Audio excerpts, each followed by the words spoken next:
Hi everyone, welcome to the Highlights from Ukraine podcast, your daily audio summary of the latest news reported in the Ukrainian media. My name is Artem, and here is the news. 1027 days less the Russian invasion of Ukraine. President of Ukraine Volodymyr Zelensky informed in his evening video address that he received a report from Commander-in-Chief Oleksandr Syrsky on the situation at the front, with a particular focus on the Donetsk region and the sectors there. He also provided an update on the situation in the areas of the Kursk operation on the territory of the Russian Federation. The commander-in-chief reported on the involvement of North Korean soldiers fighting alongside the Russian army. Preliminary data suggests that the Russians are trying to conceal the losses of the North Koreans. Ukraine troops and intelligence are working to determine the full extent of the actual losses suffered by Russian units that include North Koreans. Quote, "Unfortunately, we are forced to defend against them as well, even though there is not a single reason for North Koreans to die in this war.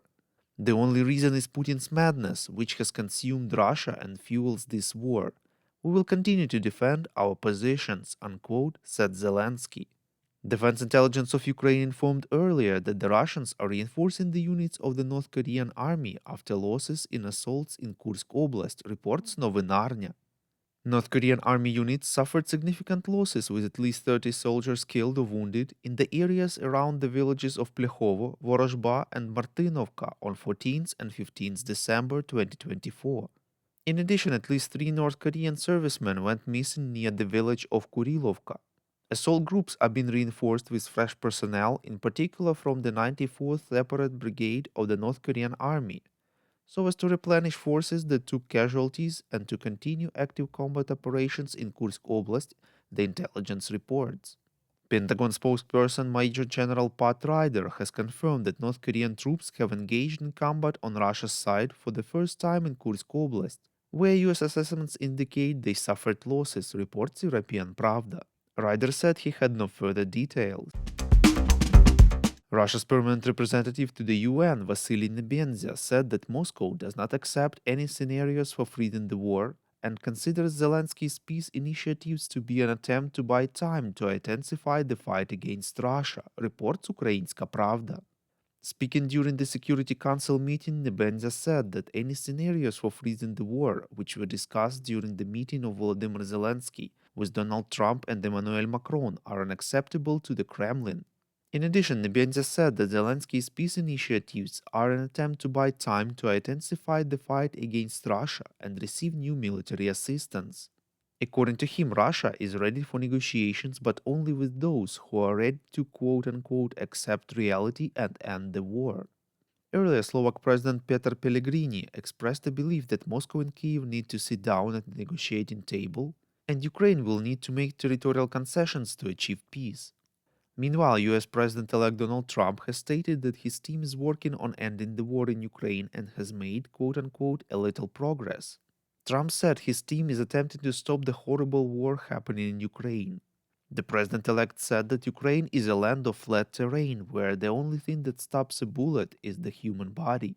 He also criticized President Joe Biden's decision to permit Ukraine to strike Russian territory and hinted that he might withdraw that authorization. Quote, "I think that was a bad thing that brought the Koreans in, North Korea," unquote, he added, despite the fact that permission for long-range strikes was granted after the involvement of North Korean troops in the Russo-Ukrainian war had been confirmed.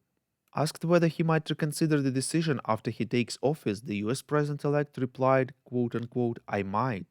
Asked whether he had invited Zelensky to his inauguration, Trump responded, quote, "No, but if he'd like to come, I'd like to have him. I didn't invite him, no," unquote. Foreign leaders are rarely invited to attend US presidential inaugurations, but the incoming president's administration gets to decide who is invited. We would really appreciate if you could rate us, ideally with 5 stars, and leave a glowing review in the app where you are listening to this podcast, Apple Podcasts, Spotify, others. This really helps more people to find out about the highlights from Ukraine and truth about Russia's invasion. Верховна Rada Commissioner for Human Rights Dmytro Lubinets informed that over 16,000 Ukrainian civilians are currently held in Russian captivity. Of this, only 168 have been released, reports Ukrinform. Lubinets recalled that the exchange of captured civilians for prisoners of war is not provided for by any international humanitarian law and the Geneva Conventions.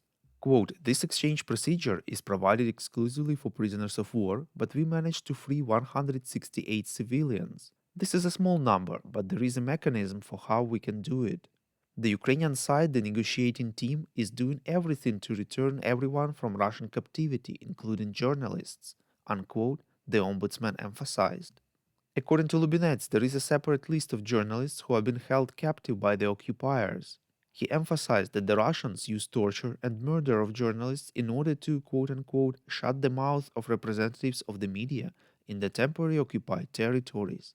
The ombudsman paid special attention to the case of the death in captivity of Ukrainian journalist Victoria Roshina.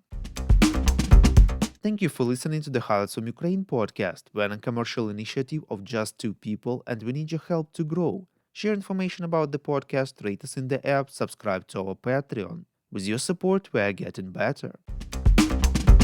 We call on you to demand from governments of your countries to impose the toughest sanctions possible on Russia and its citizens to stop their invasion of Ukraine.